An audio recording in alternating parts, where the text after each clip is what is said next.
Hello guys, welcome back to our channel. Episode ആരംഭിക്കുമ്പോൾ കാണിക്കുന്നത് അഖിലിനെയും അരുണിനെയും ഐശ്വര്യയുമാണ്. എൻ്റെ അഖി, അമ്മയ്ക്ക് വേണ്ടി നിനക്കെല്ലാം മറന്നുകൂടെ എന്ന് അരുൺ ചോദിക്കുമ്പോൾ അഖിൽ പറയുകയാണ്, എന്നാലേ നമുക്കാദ്യം അമ്മയോടൊന്ന് സംസാരിക്കാം. ഐശ്വര്യടുത്തി ഏട്ടത്തിയുടെ ഫോണിൽ നിന്ന് അമ്മയൊന്ന് വിളിച്ചേ. ഇത് കേൾക്കുന്ന ഐശ്വര്യ ഒരു പരുങ്ങലോട് ചോദിക്കുകയാണ്, അതെന്തിനാ എൻ്റെ ഫോണിൽ നിന്ന് വിളിക്കുന്നത്? നിന്റെ ഫോണിൽ നിന്ന് വിളിച്ചാൽ പോരെ?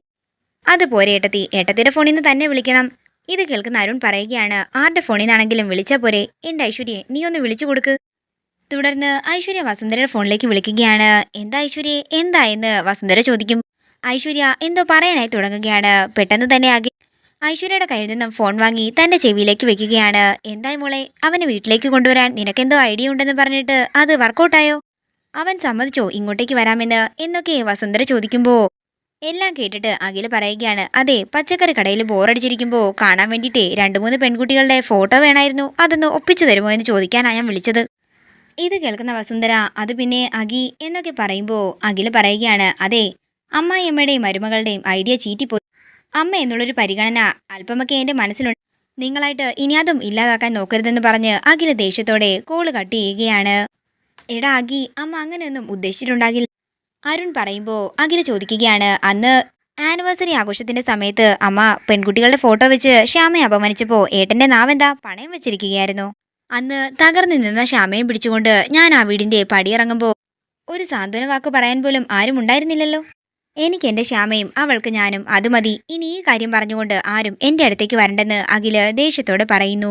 അത്രയും പറഞ്ഞ് അഖിൽ അവിടെ നിന്ന് പോകുമ്പോൾ ഐശ്വര്യ മനസ്സിൽ പറയുകയാണ്, ഇനി എങ്ങനെ അമ്മയുടെ മുമ്പിലേക്ക് ചെല്ലും? ആകെ നാണം കെട്ടല്ലോ എന്നൊക്കെ ഐശ്വര്യ മനസ്സിൽ പറയുകയാണ്. നേരം രാത്രിയാകുന്നു. പിന്നീട് കാണിക്കുന്നത് ആനന്ദ നിലയമാണ്. വസുന്ധര സന്തോഷത്തോടെ വർമ്മയുടെ അടുത്തേക്ക് ചെന്ന് പറയുകയാണ്, ആനന്ദേട്ടന്റെ പിറന്നാൾ വരികയല്ലേ, നമുക്കത് ആഘോഷിക്കണ്ടേ? നമുക്ക് എല്ലാവർക്കും കൂടി ഒരുമിച്ച് വേണം ആഘോഷിക്കാനെന്ന് വസുന്ധര പറയുമ്പോൾ വർമ്മ ചോദിക്കുകയാണ്, അഖിലും ശ്യാമയും അതിൽ പെടുമോ? അഖിയെ എന്താണെങ്കിലും വിളിക്കണം, ആനന്ദേട്ടൻ തന്നെ വിളിക്കണം. അപ്പോ ശ്യാമയോ എന്ന് വർമ്മ ചോദിക്കുന്നു. അത് പിന്നെ അവൾ എന്തിനാ, നമ്മൾ മാത്രം പോരെ? പോരാ വസു, എൻ്റെ പിറന്നാളാണെങ്കിലേ എനിക്ക് എൻ്റെ മക്കള് എല്ലാവരും വേണം, അതില് ശ്യാമയും ഉൾപ്പെടും. അഖിലിനെയും ശ്യാമയെ നീ സന്തോഷത്തോടെ പിറന്നാൾ ആഘോഷത്തിന് ക്ഷണിക്കുകയാണെങ്കിൽ എനിക്കും അത് സന്തോഷമാകും.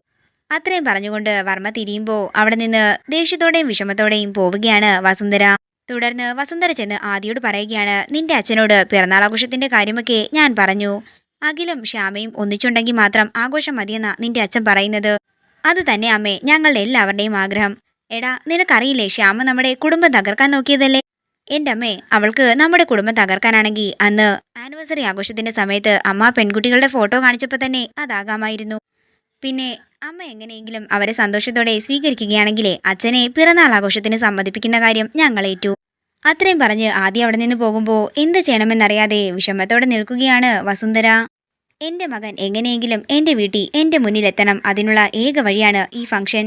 പിന്നീട് കാണിക്കുന്നത് അരുണിനെയും ഐശ്വര്യയുമാണ്. ഐശ്വര്യ നല്ല ഉറക്കമാണ്.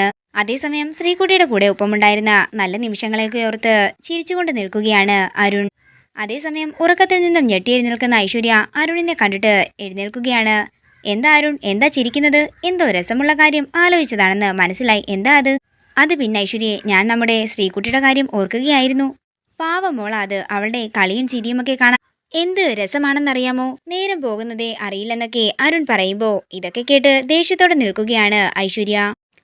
ഇതൊക്കെ കേൾക്കുന്ന ഐശ്വര്യ ദേഷ്യത്തോടെ പറയുകയാണ്, കുറെ നാളായിട്ട് ഞാൻ ശ്രദ്ധിക്കുന്നതാ, അരുൺ എന്താ ആ കുട്ടിയോട് ഇത്രയും അടുപ്പം? അവൾക്ക് വയ്യെന്നല്ലേ പറഞ്ഞത്? എങ്കില് അവിടെ നിന്ന് പരിചരിച്ചാ പോരായിരുന്നു, എന്തിനാ ഇങ്ങോട്ടേക്ക് വന്നത്? അരുണിന്റെ ആരാ കൊച്ച്?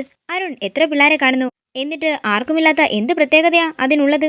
അങ്ങനെ ഏതെങ്കിലും കുട്ടികളെ അരുൺ ലാളിക്കുന്നത് എനിക്കിഷ്ടമല്ലെന്ന് ഐശ്വര്യ പറയുമ്പോൾ അരുൺ ദേഷ്യത്തോടെ പറയുകയാണ്, നിനക്കിഷ്ടമല്ലെങ്കിൽ നീ എനിക്കൊരു കുട്ടിയെത്താ, നിനക്കൊണ്ട് അതിന് പറ്റില്ലല്ലോ. അപ്പോ നീ കൂടുതലായി ഒന്നും പറയണ്ട. എന്റെ ഹസ്ബൻഡ് എനിക്കുള്ളതാ, കണ്ട കുട്ടികളെയൊന്നും അരുൺ ലാളിക്കുന്നത് എനിക്കിഷ്ടമല്ലെന്ന് ഐശ്വര്യ പറയുമ്പോൾ അരുൺ പറയുകയാണ്, ഞാൻ ഇനിയും ശ്രീകുട്ടിയുടെ അടുത്ത് പോവുകയും ചെയ്യും, അവളെ ലാളിക്കുകയും ചെയ്യും. നീ എന്ത് ചെയ്യുമെന്ന് ഞാനൊന്ന് കാണട്ടെ. വേണ്ടി വന്നാൽ ആ ശ്രീകുട്ടിയെ ഞാൻ കൊല്ലുമെന്ന് ഐശ്വര്യ പറയുമ്പോൾ ഐശ്വര്യയുടെ കഴുത്തിന് പിടിക്കുകയാണ് അരുൺ. ഐശ്വര്യ, നീ വേണ്ടാത്ത പ്രശ്നങ്ങളൊന്നും ഉണ്ടാക്കാൻ നിൽക്കരുതെന്ന് അരുൺ പറയുമ്പോൾ അരുണിനെ തള്ളി മാറ്റുകയാണ് ഐശ്വര്യ. അരുണിനിപ്പോ എന്നെ ഒരു വിലയുമില്ല, ആ ശ്രീകുട്ടിയാ അരുണിന് വലുത്.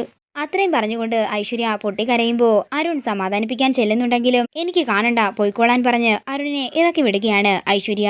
അങ്ങനെ അരുണിന്റെ കാര്യമോർത്ത് പൊട്ടിക്കരയുന്ന ഐശ്വര്യയാണ് കാണിക്കുന്നത്. നേരം പുലർച്ചെയാകുന്നു. പിന്നീട് കാണിക്കുന്നത് ആനന്ദ നിലയമാണ്. അരുണും ആദിയും ചേർന്ന് പിറന്നാൾ ആഘോഷത്തിന് വർമ്മയെ സമ്മതിപ്പിക്കാൻ ശ്രമിക്കുകയാണ്.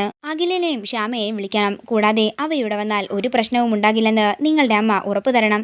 എങ്കിൽ ഞാൻ സമ്മതിക്കാമെന്ന് വർമ്മ പറയുമ്പോൾ അങ്ങോട്ടേക്ക് ചിരിച്ചുകൊണ്ട് വന്ന് വസുന്ധര പറയുകയാണ്, ശരി, ഞാൻ ഉറപ്പ് നൽകാം, ഇനി അതിന്റെ പേരിൽ ഒരു പ്രശ്നം ഉണ്ടാകേണ്ട. എങ്കിൽ പിന്നെ എല്ലാ ഒരുക്കങ്ങളും ആരംഭിച്ചോളാൻ വർമ്മ പറയുമ്പോൾ ആനന്ദേട്ടൻ തന്നെ ചെന്ന് അഖിയെയും ശ്യാമയും വിളിക്കണമെന്ന് വസുന്ധര പറയുന്നു.